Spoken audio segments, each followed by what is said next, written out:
I was planning to have a channel intro before making this video, but some recent discussions prompted me to address some of the lies perpetuated by many people. So there are two big lies. First one, Vietnam has 20% crypto adoption. A stat came from a 2022 chain analysis report with sources from World Economic Forum, which took from Statista infographics, with very little information on how the data was collected and verified. Many marketing teams saw the opportunity, ran with it to lure companies into committing large resources into Vietnam, expensive marketing channels with very little justifiable results. And you think about it, 20% crypto adoption means 1 in 5 people you meet in Vietnam would own crypto. That number is just way too high. I've been active in the Vietnamese crypto community since 2018. I've never seen that level of adoption like anywhere in Vietnam. So yeah, it's just not true.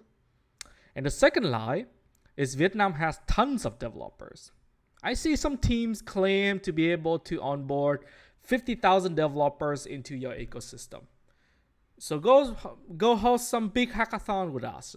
Do uni tours. Give me lots of money, and I promise the moon for you. Right? All lies. All lies. The crypto developer addressable market in Vietnam is quite small. Go to all of the local crypto hackathons, and you would see the same group of people over and over again.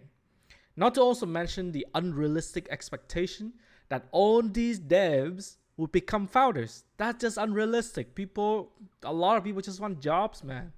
Not everyone wants to be founders with all the headaches and everything with it. I have another short video that you could watch, link in the description exactly on this topic. Then when you start pulling out numbers from Electric Capital report, you can see Vietnam doesn't even show up. Means Vietnam accounted for less than 2% of the global crypto developer market.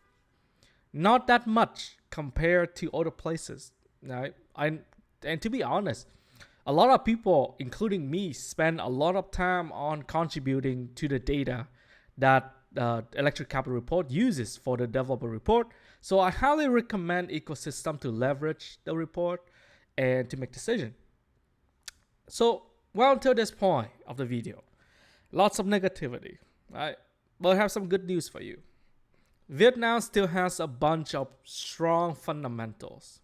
It's a country of 100 million people, lots of people. And it's a rising middle class with disposable income, accounted for 26% of the population.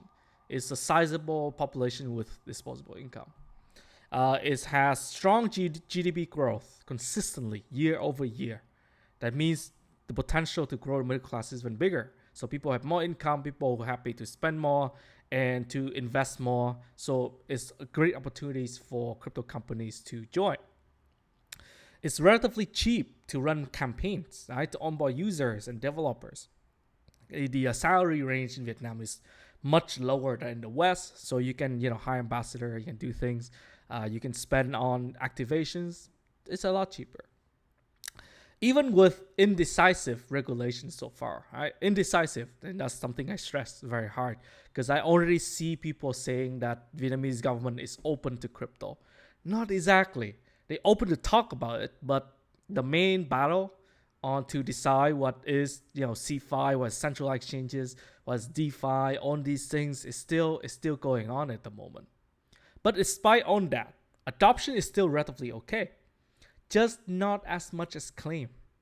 Many centralized exchanges, like Vietnam as proof, means that there are enough fees generated to justify expansion. In fact, I think Vietnam at this point is largely driven by centralized exchanges activities. People trading on Binance, people trading on Bybit, MEXC, BingX, and all these central exchanges. Right? I think DeFi adoption is still relatively low. So there's a lot of potentials. So what should you do? So I have a couple rough ideas here. I'm going to lay it out for you. So you can hire ambassadors in Vietnam. Build out local marketing channels. Make videos. Run meetups. These are very cheap grassroots activities. Right? It's not going to cost you tons of money. Avoid a lot of other things. Avoid hackathons, avoid Unitour. These are very expensive unless you can get a really, really good deal on it. If you need tech help, recruit Vietnamese developers directly or you can go through Headhunter, right? Like a normal company. Or you can reach out to a lot of outsourcing firms in Vietnam. There's a lot of great developers working there. So why not? The prices are reasonable. They're guaranteed. And of course, English proficiency has improved drastically compared to many years ago. So you should be good.